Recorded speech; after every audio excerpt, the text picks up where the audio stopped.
사실은 대학 준비하러 학원에 간다고 짐을 싸가지고 나와서 저희 고향에 수도인 광주라는 데가 있습니다. 거기 가서 이제 수련을 받기 시작했습니다. 그런데 거기까지 입시 준비하다가 거기를 가게 된 이유는요, 물론 제 믿음의 아버지 되는 제 친구가 권유하는 것도 있었지만 그 친구의 권유를 듣는데 하루는 친구가 찾아왔어요. 와가지고 저에게 뭘 막 이렇게 설명을 합니다. 그 친구는 무언가 심각하게 강의를 한다고 이 종이를 몇 장 꺼내놓고 거기다 연필로 쓰면서 얘기를 하는데, 지금 생각하니까 복귀 원리의 그 대목대목을 이렇게 짚어주던 거였던 것 같아요. 그 내용이 저를 그냥 설득시키지는 못했습니다. 그래서 고맙다고 그러고 한 2-3시간 듣다가 이제 보내고 잤는데, 그날 밤에 몽시가 있었습니다. 무슨 몽시가 있었는 거니, 묘하게 그 친구하고 같이 손을 잡고 막 달려갔습니다. 어떤 사람들로부터 피해서 막 도망을 가는데, 도망을 가다가 이렇게 돌아보니까 저희들을 뒤에서 이렇게 손으로 불러대고 쫓아오는 사람들이 전부 제 가족들이었습니다. 제 어머니, 동생, 큰아버지 이런 친척들이 막 쫓아오면서 거기서라고 그러고 막 참 쫓아오고 소리를 지르는데, 서지 않고 저희들은 계속 도망갔습니다. 도망을 한참 가다 보니까 이제 그 사람들 계속 따라오고, 이렇게 강이 있었습니다. 강이 있는데 그 강을 둘이 옷을 걷어붙이고 후적후적 건넜습니다. 건너서 가니까 처음에 갈 때는 강 이쪽에서는 뭐 언덕도 있고 그냥 어려운 길이었는데, 강을 딱 건너니까 여기 하와이에서 보는 골프장 잔디처럼 파란 잔디가 무한정 펼쳐 있는 초원이었습니다. 그래서 강을 건너서 그 초원을 이렇게 한번 보다가 감상을 하고 탄성을 질렀지만, 그거보다도 뒤에 쫓아오는 사람들이 겁이 나서 뒤를 이렇게 한번 둘러봤어요. 그랬더니 우리가 강을 건넜으나 우리를 쫓아오던 제 어머니를 위시로 해서 모든 제 친척 가족들은 강을 무슨 이유인지 건너지 못하고 그쪽에 서서 우리들을 이렇게 멍하니 바라보고 있었습니다. 그래서 우리는 이제 쫓기는 신세가 아니었기 때문에 둘이 기쁘게 손을 잡고 그 초원길을 걸었던 그런 몽시가 그날 밤에 왔습니다. 그래서 그날 아침에 일어나서 가만히 생각하니까, 야, 내 친구가 와서 한 얘기가 이게 범상한 얘기가 아니구나. 나를 가족으로부터 분리는 시켰으나 내 갈 길이 아주 무한정 펼쳐져 있는 푸른 초원이구나. 이거는 긍정적이고, 이거는 소망적이고, 이거는 장래에 평탄한 길이 있다는 걸 보여주는 게 아닌가, 이런 생각이 어린 나이였지만 66년이었습니다. 그때 65년 66년. 그래서 친구의 권유를 받아들여서 하던 공부를 책을 접어놓고 수련을 갔습니다. 그때 바로 저에게 원리 강의를 해주신 분이 우리 시목 사모님 부군 되시는 임도순 회장님이십니다. 마지막에 저는 똑똑하지 못해서 그런지 모르겠습니다만 이지적인 것보다는 재림론에서 3주째 수련을 받고 재림론 마지막 수련 강의를 듣고서 다른 사람들 다 들어간 뒤에 그날 밤 성전에서 혼자 그렇게 많은 눈물을 흘렸습니다. 밤에 울고 기도하고 또 좀 졸다가 또 깨서 또 울고 하고 했는데, 그게 다른 게 아니고요, 지금 생각해 보면 기쁨의 눈물이었던 것 같습니다. 이렇게 아버지도 없이 외롭게 자랐던 나에게 이제 아버지가 생겼고, 그 아버지도 보통 아버지가 아니라 이제 영원히 참 아버지가 생겼고, 또 그분이 우리 불쌍한 대한민국을 구해주고 인류를 구해줄 구세주고 참 부모이시고 재림 메시아다. 이것이 이제 가슴속에서 터쳐나오기 시작하니까 그 감격과 기쁨을 감당할 수가 없었던 것 같습니다. 그래서 몇 시간을 울었어요.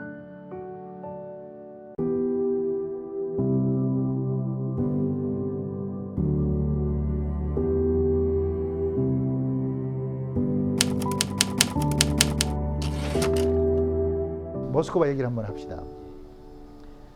모스크바에서는 아버님 어머님을 모셨던 그 호텔이 90년도니까요. 90년 12월이니까 모스크바 그 당시 완전히 개방됐던 때가 아닙니다. 구소련이. 그래서 정부에서 국가 수반들이나 모시고 하는 어떤 그 특급 영빈관이 있었어요. 호텔이지만 거기에 모셨는데 가장 좋은 곳이라고 그래요. 모셨는데 거기에는 도청 장치도 다 돼 있었고 그걸 우리도 다 직접 확인을 못했지만 다 미리 귀뜸을 받았고 알고 있는 상태에서 아버님이 하루는요. 내 생각으로는 한 15페이지쯤 됐던 아버님의 말씀이 있습니다.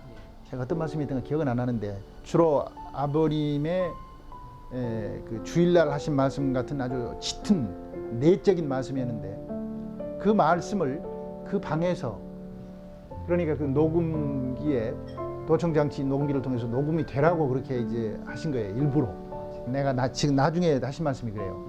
그거를 나를 시켜서 소리 내어서 거기서 한 1시간 가량을 읽힌 거예요. 그걸 다 읽었으니까 내가 크게 소리 내서 읽으라는 거예요. 거기에는 하나님에 대한 이야기, 참부모님에 대한 이야기, 공산주의의 그 막스 레닌주의 가지고는 공산주의 가지고는 세계 적화가 안 된다는 얘기, 하나님주의로 이 공산주의가 대체되어야 한다는 얘기, 뭐 김일성이 가지고 안 되는 아주 모든 얘기들이 포함되어 있는 그런 중요한 말씀집을 읽으라고 해서 내가 다 읽었어요. 그 당시에 모스크바에 들어갔던 우리들의 마음은 대단히 초조했습니다. 나중에 북한 들어갔을 때는 더 했지만 그 당시 소련만 해도요 함부로 사람들이 못 다니던 때입니다. 못 다니던 때고 가면은 무슨 봉변을 당할지 모르는 그런 위기 상황에 처할 각오를 하고 들어간 겁니다. 아버님도 사실 목을 내놓고 들어가셨어요. 그랬는데 거기에서 그 녹음기 대놓고 녹음시키는 그런 작업을 하시더라고요. 그래 놓고도 앉아서 고르바초프 만나시겠다고 그러시는 겁니다. 그러니까 속된 말로 이열치열이라고 그러나요?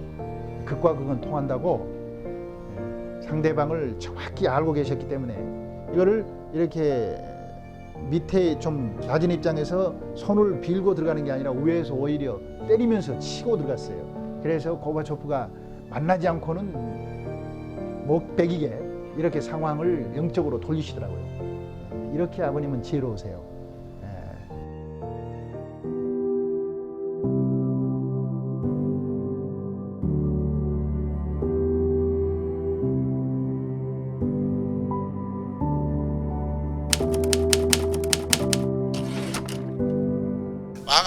왕엄마가 여기 이 코나 하와이에 와서 제일 먼저 섭리를 시작한 것이 1991년이에요. 91년. 그때 여기서 이 집 아니고 저쪽에 또 이제 여러분 가볼 거예요. 첫 번째 부모님 계셨던 그 집에서 김일성, 북한의 김일성이를 만나러 가기 위해서 기도하시러 오셨어요. 기도했어요. 여기 와서 처음으로. 근데 저는 몰랐어요. 따라왔는데 아버님이 무엇 때문에 여기 오신 줄을 몰랐어요. 1991년도인데 11월 달. 그런데 그날 밤에 내가 꿈을 꾸었어요. 꿈을 꾸었는데 어떤 꿈을 꾸었느냐면 참 어머님하고 나하고 여기 따라다니는 사람들하고 몇 명이 이렇게 강둑 있죠? 리버뱅크 있죠? 그 위에 서서 이렇게 물을 내려다보고 있었어요. 근데 물속에 누가 있었는구니 참 아버님이 계셨고 박보이 총재가 있었어요. 두 사람이 물에 서 있었어요. 그런데 팔 이 슬리브를 여기까지 걷어 올리고 다리도 걷어 바지를 걷어 올리고 그러고 서 있는데 여기가 강둑이다 그러면은 박 총재는 물에서 조금 가까운 데 서 있고 뚝에서 아버님은 더 깊은 데 서 계셨어요. 그런데 두 분 다 물속에다 손을 집어넣어 가지고 막 그래서 뭘 잡고 있었어요. 근데 이제 물이 깊으니까 점점 물이 여기 처음에는 여기서 이렇게 올라가서 여기까지 왔어요. 옷이 젖어도 막 계속 들어가요. 뭘 잡으려고 그런 것 같았어요. 걔는 이렇게 보니까 이제 어머님이랑 참어머님이랑 나랑 뚝에 서가지고 이렇게 보고 막 있었어요. 큐리어스하고 신기하고 그러니까 이렇게 보고 있는데 박보이 총재가 갑자기 시커먼 고기가 이만큼이에요. 여기라고 있어요. 가물치라고 시커멓게 생겼는데 스네이크 헤드 피쉬인가 그래요. 하여튼 영어로는. 근데 시커먼 고기가 이만큼한 걸 손으로 잡았어요. 잡아가지고 물속에서 이렇게 들어 올렸어요. 손으로. 그래가지고 잡았다 그러고 소리를 질렀어요. 그래 보니까 고기가 막 움직여요. 근데 시커매요 고기가. 우리가 뚝에 있어서 어머님하고 나하고 뭐 몇 사람 서서 좋아서 박수를 막 쳐줬어요. 그리고 이제 박정재는 그 고기를 들고 처벅처벅 걸어서 나오는데 아버님은 참아버님은 물속에 더 깊은 데에 서 계셨는데 이만큼 물이 차는 데 계셨는데 박정재가 그렇게 소리를 지르고 우리가 막 박수를 치는데도 아무 paying no attention, 그러니까 아무 말도 안 하고 계속 물속으로 손을 더 집어넣었어요. 그래가지고 이제 물이 깊으니까 더 깊은 데 서 있었으니까 여기까지 들어가고 여기까지 들어가고 고개까지 물속에 들어갔어요. 그러니까 한참 있다가 그러니까 우리는 이제 어떻게 된 건가 이렇게 모두 봤어요. 보니까 한참 있다 나오는데 아버님 박종재는 이만한 고기를 잡았고 아버님은 한 손으로 못 들어요. 얼마나 큰지 두 손으로 이렇게 들어 올리는데 고기가 이만큼이에요. 그놈도 시커맸어요. 근데 손으로 잡았어요. 손으로 잡아서 이렇게 올렸어요. 만세하듯이 이렇게 올렸어요. 그러니까 그냥 왕엄마랑 우리랑 전체가 서서 그냥 막 펄쩍펄쩍 뛰면서 박수를 치고 만세를 했어요. 시커먼 고기인데. 그래서 그때는 내가 그 꿈이 무슨 뜻인지를 몰랐어요. 이게 무슨 재미있는 꿈인데 몰랐는데 그 뒷날 아침에 내가 그 꿈 얘기를 아버님 어머님한테 했어요. 하니까 아버님께서 그때야 빙긋이 웃으시면서 내가 지금 북한의 김일성이를 만나러 간다 그러셨어요. 그래서 김일성이가 그때는 북한에서는 대통령이에요. 아주 독재자고. 그래서 김일성이 만나러 가는 아버님 연설문을 스피치를 내가 그때 썼어요. 그날 썼는데 그러고서 잊어버렸어요. 그런데 이제 북한에 갔다 오면서 느낀 건데 박보희 총재는 북한에 가가지고 어떤 사람하고 카운터파트가 되는 거니 북한의 부총리인 김다련이라는 부총리가 있어요. 두 번째, 세 번째로 높은 사람. 그 사람하고만 계속 카운터파트가 돼가지고 회담도 하고 얘기를 했고 아버님은 그런 사람은 그냥 제껴놓고 김일성이만 만나가지고 회담을 했어요. 그래서 내 꿈이 그때 무슨 꿈이었는가를 내가 짐작을 했어요.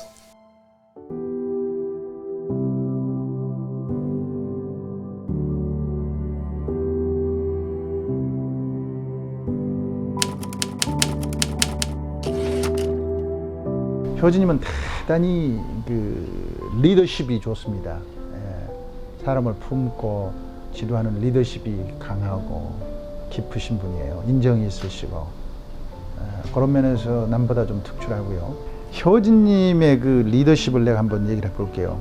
그 마음이 얼마만큼 큰지를. 효진님이 국민학교 3학년 때였습니다. 여기 한국에서 경복국민학교, 그 당시에는 그 지금 중앙청 바로 아주 청와대 근처에 있던 경복국민학교였는데 효진님이기 때문에 그 당시에 또 자녀분들이 몇 명 없었기 때문에 무슨 행사 때나 아니면 외국에서나 지방에서 우리 간부들이 오면은 효진님에게 용돈을 주시고 그래요. 그래서 그 모아놓은 저금통이 큰 돼지 저금통이 있었는데 요만큼한 게 있었는데 그 안에 지금으로 치면 아마 몇백만 원 들어있었을 거예요. 1000만 원이 되는지도 몰라요. 엄청난 돈이 들어있었어요. 근데 하루는 나도 그거 알고만 있었지 누가 열어보지도 않았죠. 계속 모아 나간 거죠. 하루는 학교에서 그 당시 여선생이었는데 담임선생이 곽선생이라는 여선생이었는데 아마 무슨 구호금 모집이 있었던 모양이에요. 아마 불쌍한 그 고아들 뭐 불우한 사람들 돕기 위한 모금운동이 있었던 모양이에요. 학생들에게. 그러니까 학교 갔다 오더니 나도 몰랐는데 그 큰 저금통을 학교로 가지고 간 거예요. 그래가지고 생각해보세요. 국민학교 3학년쯤 되는 학생이 700만 원, 800만 원을 가져와서 고금이라고 내놨다고 말이에요. 그냥 학교에서 깜짝 놀랄 거 아니에요? 그냥 학교 담임선생님한테 연락이 왔어요. 나한테 전화가 왔어요. 도대체 어떻게 된 거냐. 그래서 나도 부랴부랴 학교로 가서 상황을 파악해 보니까 일이 그렇게 된 거예요. 그래서 어머니에게 내가 여쭤봤죠. 이렇게 돼서 지금까지 모아놨던 그 많은 거금을 국민학교 3학년 몸으로 갖다가 학교에다 내는데 이걸 어떡할까요? 학교에서는 돌려주겠다고 그럽니다. 뭐 불과해야 학교에서야 몇천 원씩이나 기대했지 그렇게 했겠어요. 그러니까 어머니께서 그게 효진이 뜻이었다고 그러면 그대로 하게 하라고 그러시더라고요. 그래서 학교 선생님한테 가서 내가 설명을 하고서 학교에서 그대로 받아서 잘 쓰시라고 그 용도에 맞게 쓰시라고 내가 얘기했던 적이 있는데 그렇게 큽니다. 효진님도 그 돈이 얼마나 큰 돈이라는 걸 아세요. 아시는데 그런 불쌍한 사람들이 있다는 얘기를 듣고는 그걸 전체를 갖다 그냥 뭉쳐주시는 거예요. 그처럼 그 마음이 커요. 틀이 큽니다. 우리들하고 달라요. 나는 그 당시에 성인이었는데 너도 그걸 보고서는 깜짝 놀랄 정도였는데 국민학교 3학년이 한다고 말이에요.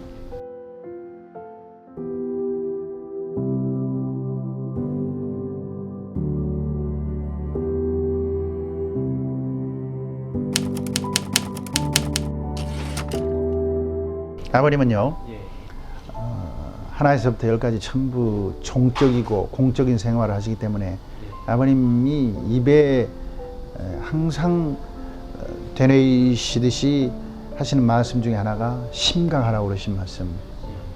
왜 아버님 가끔 말씀하시다가도 누가 우리들이 아버님 농담하시려고 피피우시면 왜 웃어? 막 이런 식으로 하시잖아요. 아버님 항상 심각하신 겁니다. 그래서요, 혼자 계실 때도 어떤 때는 그냥 텔레비전도 보고 계시고 뭐 이러고 계신데 우리들이 지금은 뭐 릴렉스 하는 타임이니까 이런 얘기해도 되겠지 하다가는 어떤 때는 아버님과 그 핀트가 안 맞아가지고 그냥 야단 맞기도 하고 그런 때도 생기는데 24시간을 항상 그 심각한 상태로 사세요. 전혀 고삐를 누꾸지를 않습니다. 안 치는데 그런 모습을 내가 어디서도 보는 거요. 한 번은 로스앤젤레스에 순회를 가셔가지고 이제 계시는 바인데 잠을 전혀 못 주무셨어요. 그래서 잠깐 2층에 가서 아버님 숙소에서 쉬시는 걸로 알고서 있었는데 무슨 급한 일이 있어서 내가 아버님을 찾아갔어요. 찾아서 아버님께 뭐 한마디 여쭤보고 나와야 할 일이 있었습니다. 그날 저는 무슨 행사에 대한 지시를 받으려고 들어가는데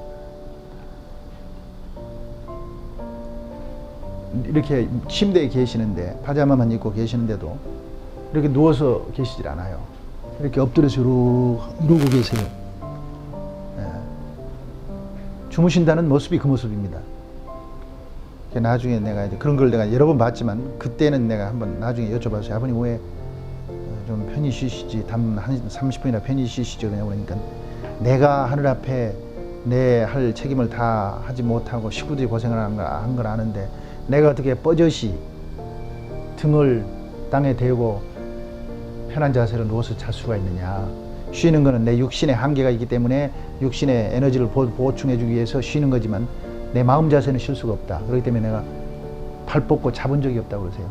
옆으로 이렇게 누워서 잠깐 눈 붙이시고 나오시고 그래요. 그래서 우리 종제는 3시간, 4시간 이상 자더라. 그 습관에서. 바쁠 때는 하루에 1시간도 자더래. 잠을 잔다는 이제 일생동안 제일 아마 인류 역사 가운데 잠 못 자는 대표자가 날 것이다 생각합니다. 나 평균 교진 밑에 갔다 꾸몄습니다.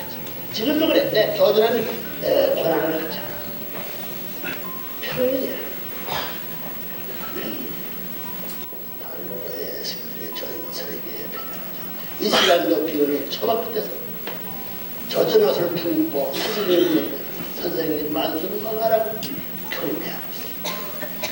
자는 자리에 복을 들고 있는 자를 위해서 눈만 뜨면 죄인과 같이 자존심이야. 인사하고 사는 죄인 같은 교진의 생활이었던 그 때문에 그런 생활이십니다. 그러니까 단 1초도 빈틈이 없는 생활을 하십니다.